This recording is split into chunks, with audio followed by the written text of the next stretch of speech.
I'm joined here today by Ralph Nauta of Drift, one of the world's premier artistic voices today, and we're so delighted to have you at SCAD Lacoste. Welcome. Thank you so much.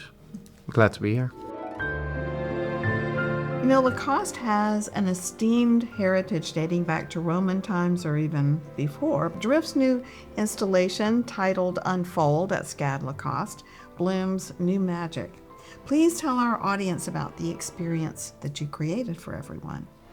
Sure. We were asked to do a specific commission, site-specific, and it gave us a very interesting opportunity to generate a collective experience for visitors, to make like an individual experience, and then this is the result. That's fantastic. Yes, usually there's the whole universe is your backdrop. Exactly, yeah. This time it's the universe within a person, I guess. 100%. We knew we wanted to create something by measuring people's personal data, to create something that we could show them back that data in a very elegant way. It was kind of this logical conclusion of working with local flowers to create a dialogue between that blooming of a flower and your personal data. Mm-hmm. I think one of the medieval writers said, bloom where you're planted, so maybe we're all thinking that way, having experienced Unfold. I think so, yeah. I read in this beautiful book that you grew up playing the harp, which is a very direct, physical, literally hands-on expression, and you also love science fiction, as you told the students yesterday, which is so otherworldly and imaginative. And I think maybe the juxtaposition of Unfold is representative of that dichotomy in you. You might be right. All our work is this dialogue between nature and tech, you know. It started taking shape when I met Lonneke in 1999. We were both interested in completely opposite worlds. Like I was this sci-fi kid and she was always hands-on into like processes in nature, and we constantly were trying to convince each other that our world was the coolest. You know, trying to draw each other in. She thought science fiction was about lasers and aliens, and it took me a while to convince her. It's about how technology in the future will influence our society. And then, you know, she took me on mountain walks. So we just gradually started merging those two interests, and that became the work. So it's almost a love tale, like opposites attracting and coming together. The meeting of two brilliant minds, clearly. Thank you, yeah. So many of your world-renowned works, Franchise Freedom, Drifter, Shylight, that I've had the privilege of experiencing. These are really technological wonders. They kind of make a person feel small, but they speak to the universe's vastness. Unfold finds the universe of a blossoming flower in each of us.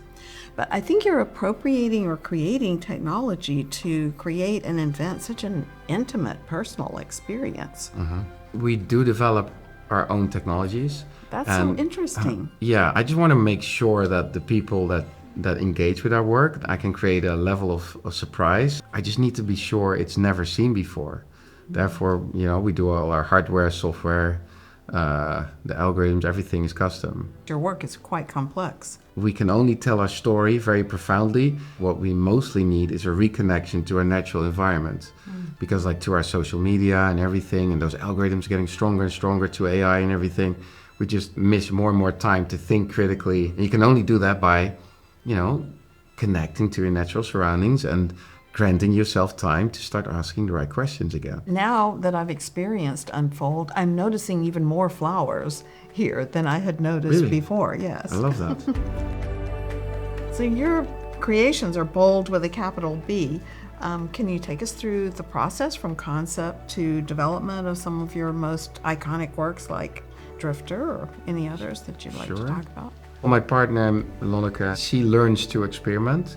So she starts fiddling with something, you know, like the Fragile Future, like one of our most iconic pieces is your graduation project. That's encouraging to our students. Oh, 100%. No, 100%. She had like an LED on her table and she was fiddling around with the dandelion, and she found out that the stem of the dandelion is the same size as the LED. Perfect. And she just saw the correlation and started sticking with tweezers one by one these seed on this LED, reconstructing this LED. Yeah, painstaking. And But then the light broke so beautifully that it inspired her to think differently, and she started etching electrical circuitry to give it power, and then became into what it is today. For example, the drifters. I was flying over Moscow when I saw this brutalist architecture, like high rising from like underneath us, and I'm like, couldn't it be cool if we could have taken that out of context and give it life by like flying? Yeah, if a heavy object could float and exactly. fly. And how would the world look like then?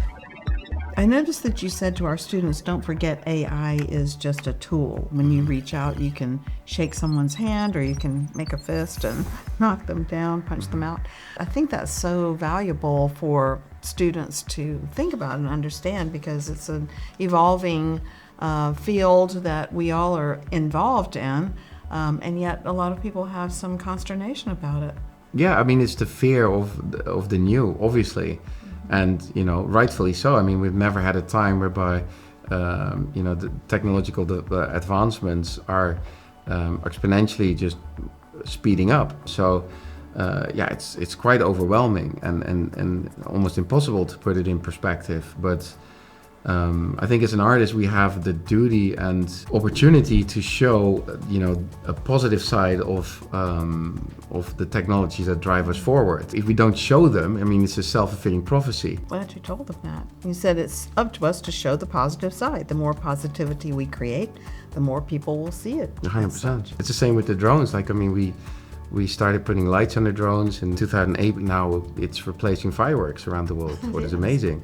But are you the first to create? You're the first I know of to create. Yeah, we are. Like, it's again like how we work with technology. We had this piece called Flylight that had the swarm algorithm go through, and we've been studying swarm algorithms for a long time because it's a very beautiful social behavior. I thought, like, how cool would it be if we take that out of that piece and have it physically in the sky? So we start experimenting with lights on the drones and talking to the right engineers to motivate them to do certain research, and from that the industry emerged. I love the way your mind works.